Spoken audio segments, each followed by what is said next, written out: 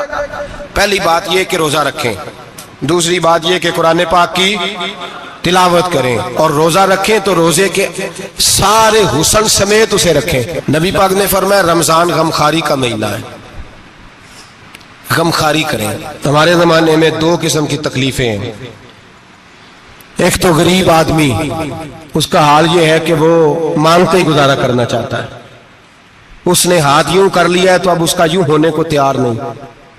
ضرورت اگر کسی آدمی کو کسی دروازے پہ لے جاتی ہے تو برا نہیں، لیکن سوال کا اپنے اوپر دروازہ کھول لینا یہ ٹھیک نہیں۔ فاقہ کشی پیدا کریں، حوصلہ پیدا کریں، تھوڑے پہ گزارا کرنا سیکھیں۔ غریبوں کو بھی اجازت نہیں کہ وہ نکل کھڑے ہوں میدان میں مانگنے کے لیے۔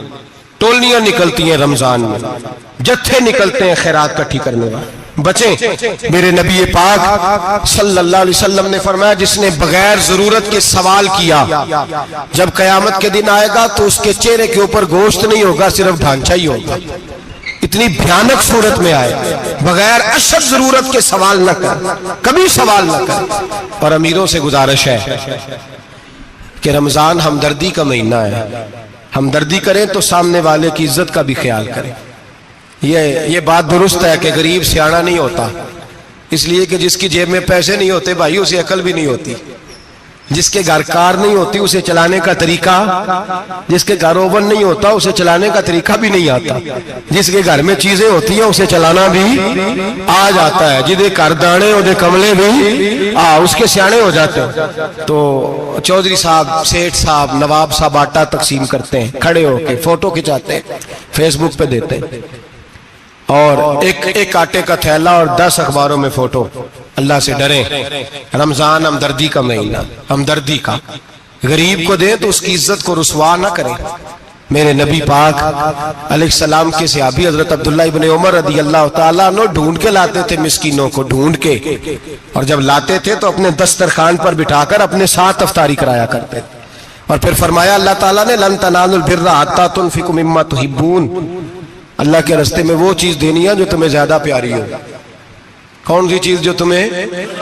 میں تھوڑا سا بے باک ہوں، بعض دوستوں کے ساتھ، سب کے ساتھ نہیں. ایک دوست مدرسے میں گھی دینے آئے ایک دفعہ، تو وہ والا گھی دے گئے جو سب سے سستا تھا. تو میں نے کہا مجھے دیانتداری سے بچائے، آپ یہی کھاتے ہیں گھر میں؟ کہنے لگے نہیں. تو میں نے کہا پھر ہم نے بچے مارنے کے لیے تو نہیں نہ رکھے ہوئے، کیا وہ والا گھی اللہ کے راستے میں پیاری چیز دے رہی ہے نا. اس لیے گلے گلے نوٹ لوگ مسجد کے گلے میں ڈال جاتے ہیں، پھٹے ہوئے ڈال جاتے ہیں، کہتے ہیں جوڑ لیں گے مولوی صاحب. اور خدا کے بندے پیاری چیز دینی تھی تو نے، اور تو نے اس کا ترجمہ الٹ کر لیا ہے. سمجھ لیں رمضان المبارک میں کسی غریب کی مدد کرنی ہے تو ساتھ اس کی عزت بھی کرنی ہے. نبی پاک علیہ السلام کے دروازے پر جب سے، یہ جملہ ایک ہے لیکن بڑا قیمتی ہے، صحابہ کہتے ہیں جب ہم دروازہ رسول پہ جاتے تھے خیرات بھی ملتی تھی اور عزت بھی ملتی تھی. خود بھیک دے خود ہی کہیں منگتے کا بھلا ہو، خیرات بھی ملتی تھی اور عزت بھی ملتی تھی. نبی پاک ساتھ عزت بھی دیتے تھے، مسکین کو غریب کو دیں اور خیر خائی کریں. جوتے بیچنے والے جوتوں کے ریٹ سستے کریں، کپڑا بیچنے والے کپڑے کا ریٹ، درزی صاحب بھی ریٹ سستا کریں، دکاندار بھی چیزوں کا ریٹ، حکیم صاحب پیسے کم لیں، ڈاکٹر پیسے کم کریں، حکومت نرخوں میں کمی کرے، اور یہ کام اجتماعی طور پہ کریں. میرے نبی پاک نے فرمایا رمضان غمخواری کا مہینہ ہے، اس میں غمخواری کرنی ہے، دوسرے کا خیال کریں، احسار کریں، قربانی کریں. یہاں ہر چیز کا ریٹ بڑھ جاتا ہے رمضان شریف میں. ہر آدمی کہتا ہے میرا سیزن آ گیا ہے، توجہ بڑھائیں، خیال کریں، غمخواری کا مہینہ ہے. اور پھر آپ لوگوں سے یہ بھی گزارش ہے کہ رمضان المبارک کا جب مہینہ آئے تو جس آدمی کے ساتھ نیکی کرنی ہے وقت پہ کریں. کسی غریب کو پیسے دینے ہیں، کپڑے دینے ہیں تو یکم رمضان کو دیں.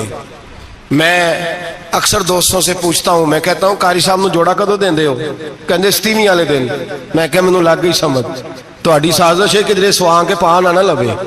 ایویں مولوی چودھری صاحب دے نال دے کپڑے پا لے تے کتے لکھیا ہے اینوں دینا ہے ستیویں. تسی دسو ستیویں والے دن کو درزی سی کے دیندا ہے؟ انہوں 3 گنا بھی پیسے دئیے تو کہندہ ہے جڑے باقی نے انہاں دے نہیں بٹن پہ لگ دے میرے کو. کتھوں جوڑا سیکھ؟ تو کس دن دیتے ہو قاری صاحب کو؟ کیا مقصد ہے؟ پہننے کے لیے دے رہے ہو یا اس لیے دے رہے ہو کہ نہ پہن سکے؟ تو بھائی آپ جب کسی کو کوئی چیز دیں گے تو کب دیں گے؟ جب وہ استعمال کر سکے. غریب کو لوگ فطرانہ دینے جاتے ہیں عید سے 1 دن پہلے، تو کیا کرے گا اس کا؟ وہ نہ تو کپڑے خرید سکا نہ روٹی لا سکا. بلکہ میرے حضرت صاحب فرماتے ہیں رمضان سے پہلے دے دو، رمضان کی نیت کر کے رمضان سے 1-2 دن پہلے دے دو، اللہ رمضان جتنا ثواب ہی عطا فرمائے گا. رمضان سے پہلے دو جس کو کچھ ہے دن، قبل از وقت تیاری کرو. اور میرے قبلہ صاحب فرمایا کرتے اپنے کپڑے بعد میں، غریب کے بچوں کے کپڑے پہلے، اپنے گھر کی ضروریات بعد میں، غریبوں کی ضروریات. اس لیے کہ اللہ پاک نے ان کا رزق بھی ہمارے گھر بھیج دیا ہے. ہماری ڈیوٹی لگائی ہے کہ تم نے بانٹنا، بانٹنے والے بنو. اور یہ ذہن بنائے کہ پتہ نہیں کس کا حصہ تھا جو اللہ نے میرے گھر بھیجا. یہ ذہن بنا کے بانٹ. اور جس کو دینے جائیں، ہاں آپ کو اجازت ہے تھوڑا بہت پتہ کرنے کی، لیکن تھوڑا بہت تفتیش کرنے کی اجازت، بال کی کھال اتارنے کی اجازت. میں نے دیکھا ہے لوگ غریبوں کا انٹرویو لیتے ہیں، تیرا تو فلانا کمانے والا نہیں، تیرا تو فلاں بچہ. او بھائی بہت سارے غریب ایسے ہیں، بڑے ہیں جو کمانے کی کوشش کرتے ہیں لیکن ان کا سبب نہیں بنتا. ہاں ہے ایسے لوگ جو سعودی عرب چلے گئے ہیں، کہتے ہیں تیرا تو فلاں باہر نہیں گیا ہے، گیا ہے، لیکن سارے سعودی عرب جانے والے بھی مال کمانے کی طاقت نہیں رکھتے. کئی وہاں بھی بیٹھ کے بیچارے قرضوں میں الجھے ہوئے ہیں، وہاں والوں کے ظلم کا شکار ہے، بہت ساری آزمائشوں میں. تو تفتیش کرتا ہے. میرے امام شافعی کا ایک جملہ اگر آپ کو یاد رہ گیا تو بات بن جائے گی. امام شافعی رحمت اللہ، بلکہ حضرت غوث اعظم جیلانی کے پاس وہ بات آپ کو زیادہ فائدہ دے گی. حضرت غوث اعظم جیلانی کو ان کا ایک مرید سمجھانے لگ گیا، کہنے لگا حضرت جی آپ سب کو ہی دیتے رہتے ہیں، ہر بندہ مستحق نہیں ہوتا، ذرا ٹٹول کے دیا کریں. تو غوث اعظم جیلانی فرمانے لگے بھائی مجھے تو لگتا ہے تو بھی ان چیزوں کا مستحق نہیں تھا جو اللہ نے تجھے عطا کر دی ہے. پہلے تو بتا تو مستحق تھا، تجھے اپنی حیثیت اوقات کا پتہ ہے جو اللہ نے تجھے دے دیا؟ طاقت تھی، کوالٹی تھی تیرے اندر، وہ صلاحیت تھی؟ رب نے تو نہیں تیری تفتیش کی کہ تو قابل ہے کہ نہیں، تو اللہ کے بندوں کی تفتیش کرتا پڑتا ہے؟ امام شافعی فرمایا کرتے، امام شافعی فرماتے رب تجھے پرکھ کے نہیں دیتا، ٹٹول کے نہیں دیتا، رسوا کر کے نہیں دیتا، تو غریبوں کے ساتھ یہ سارا ظلم کیوں کرتا ہے؟ بس پتہ چل گیا وہ ضرورت مند ہے تو دے، اس لیے کہ اجر تجھے غریب نے نہیں دینا، اجر اللہ نے دینا ہے، اور اللہ اجر عمل پہ نہیں دیتا، اللہ تو نیت پہ اجر عطا فرماتا ہے۔ تو نیت دیکھ تیری کس طرح کی۔ تو میرے بھائی غریب کو دیں، قبل از وقت دیں۔ رمضان مبارک میں چوتھا کام، بات آخری اور چوتھا کام سنیں، رمضان میں دین سیکھیں۔ شیطان قید ہوتا ہے زیادہ سے زیادہ، اور جب آدمیوں کا پیٹ خالی ہوتا ہے نا تو ذہن جو ہوتا ہے نا وہ بھی اس کا فریش ہوتا ہے، اس میں کوشش کریں دین سیکھنے کی۔ میرے نبی کریم صلی اللہ علیہ وسلم نے اس دین کو علم کا دین قرار دیا ہے، شعور کا دین قرار دیا ہے، فہم کا دین قرار دیا ہے۔ نبی پاک صلی اللہ علیہ وسلم نے فرمایا ایک عبادت کرنے والا عشاء کے بعد کھڑا ہو اور فجر تک نماز پڑھتا رہے، ایک عالم دین عشاء پڑھ کے سو جائے، اٹھ کے فجر پڑھ لے، تو وہ 70 عبادت کرنے والوں کا درجہ زیادہ نہیں، عالم کا درجہ پھر بھی زیادہ ہے، اس عالم دین کا درجہ زیادہ ہے، اس لیے کہ وہ لوگوں کو آگاہی دیتا ہے، شعور بخشتا ہے۔ یہ دین جو ہے یہ، اور نبی پاک صلی اللہ علیہ وسلم نے فرمایا عبادت کرنے والے پر عالم کا درجہ اتنا ہی زیادہ ہے جتنا میرا درجہ اپنے غلاموں پر زیادہ ہے۔ عالم کو حضور نے اتنا بڑا مقام دیا۔ دین سیکھیں، شعور حاصل کریں، یہ فقاہت کا دین ہے، شعور حاصل کرنے کا دین ہے۔ اور نبی پاک صلی اللہ علیہ وسلم نے فرمایا دین کی ایک بات سیکھ لینا 1000 نفل پڑھنے سے زیادہ درجہ رکھتی ہے، دین کی ایک بات سیکھ لینا 1000 جنازے میں شرکت سے زیادہ درجہ رکھتی، دین کی ایک بات سیکھ لینا، میرے نبی پاک صلی اللہ تعالی علیہ وسلم ارشاد فرماتے 1000 مریض کی عیادت کرنے سے زیادہ درجہ رکھتی۔ فرمایا جس نے رات کے ایک لمحے میں دین کی ایک بات سیکھی، اللہ اسے ساری رات عبادت کرنے سے زیادہ ثواب عطا فرمائے گا۔ میرے ایسا فرمایا کرتے جب سیکھنے والے کو یہ ثواب ملے گا تو بتائیے سکھانے والے کو کتنا ثواب ملے، اسے اللہ کتنا درد۔ رمضان آ رہا ہے، شیطان قید ہے، دین پھیلانے کی کوشش کریں، جد و جہد کریں۔ بڑی نیند آتی ہے فجر پڑھ کے، لیکن اگر کسی کا ارادہ بن جائے کہ دین سیکھنا بھی ہے اور دین بچوں کو، تو پھر کوئی نیند غلبہ۔ ایک مثال ایک عالم نے سمجھائی، کوئی بزرگ تھے درویش عالم، ان کے پاس ایک عورت آئی، کہنے لگی میں بچوں کو سویرے بڑا جگاتی ہوں، بچے جاگتے نہیں نماز کے لیے۔ بڑا عجیب جواب دیا بزرگوں نے، درویش نے، عالم نے، کہنے لگے بی بی کیوں نہیں جاگتے، جگایا کر، بیدار کیا کر، اٹھایا کر۔ کہنے لگی بڑی جدوجہد کرتی ہوں، اٹھتے نہیں، بیدار نہیں ہوتے۔ اللہ والے تھے نا۔ کہنے لگے یہ بتا اگر اس کمرے میں آگ لگ جائے تو پھر بچوں کو کیسے بیدار کرے گی، آگ سے بچانے کے لیے کیا کرے گی؟ پھر تو بالوں سے پکڑ بھی گھسیٹنا پڑا تو گھسیٹ کے کمرے سے لاؤں گی، پھر تو چوٹیں لگتی ہیں تو لگ جائے، پھر میں پرواہ نہیں کروں گی۔ آپ فرمانے لگے یوں سمجھ لے جہنم کی آگ جل رہی ہے، اگر تیرے بچے نے نماز نہ پڑھی تو آگ لگ جائے گی، اگر اس نے عبادت نہ کی تو اسے آگ، اب جیسے بھی تجھے اٹھانا پڑتا ہے اٹھا گھسیٹ کے باہر لا، لیکن اس کی نماز قضا۔ نیند بڑی آ رہی ہے سویرے، لیکن اگر دین نہ سیکھا تو مشکل ہو جائے۔ جیسے بھی اپنے آپ کو جگانا چاہیے، ہمت کرنی چاہیے، دلیری کرنی چاہیے۔ ہمیشہ مدحت خیر الانام میں گزرے، دعا ہے یہ عمر درود و سلام میں گزرے۔